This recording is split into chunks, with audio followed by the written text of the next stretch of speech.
let's talk about some time-saving tricks when you're suturing. So when you're doing suturing and you want to save time when you're doing a lot, obviously this won't make as big a difference if you're not doing much, but for cosmetics, it makes a huge difference. So if you're taking your bites, you would want to, say, take 2 bites with your needle before you pull through.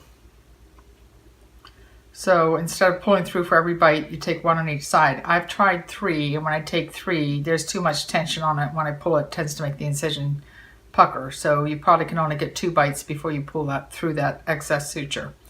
You want to, when you come through, which we've discussed before, you want to load your needle when you come through right from down here from your forceps. I used to take it off and then use my hands and pull it. So you've saved yourself a step by loading straight from your forceps. When you're tying a stitch, you palm your forceps instead of putting them down and then having to pick them up each time.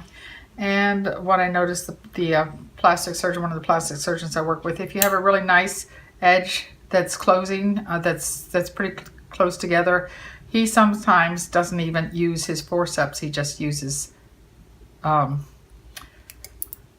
just uses the needle straight through.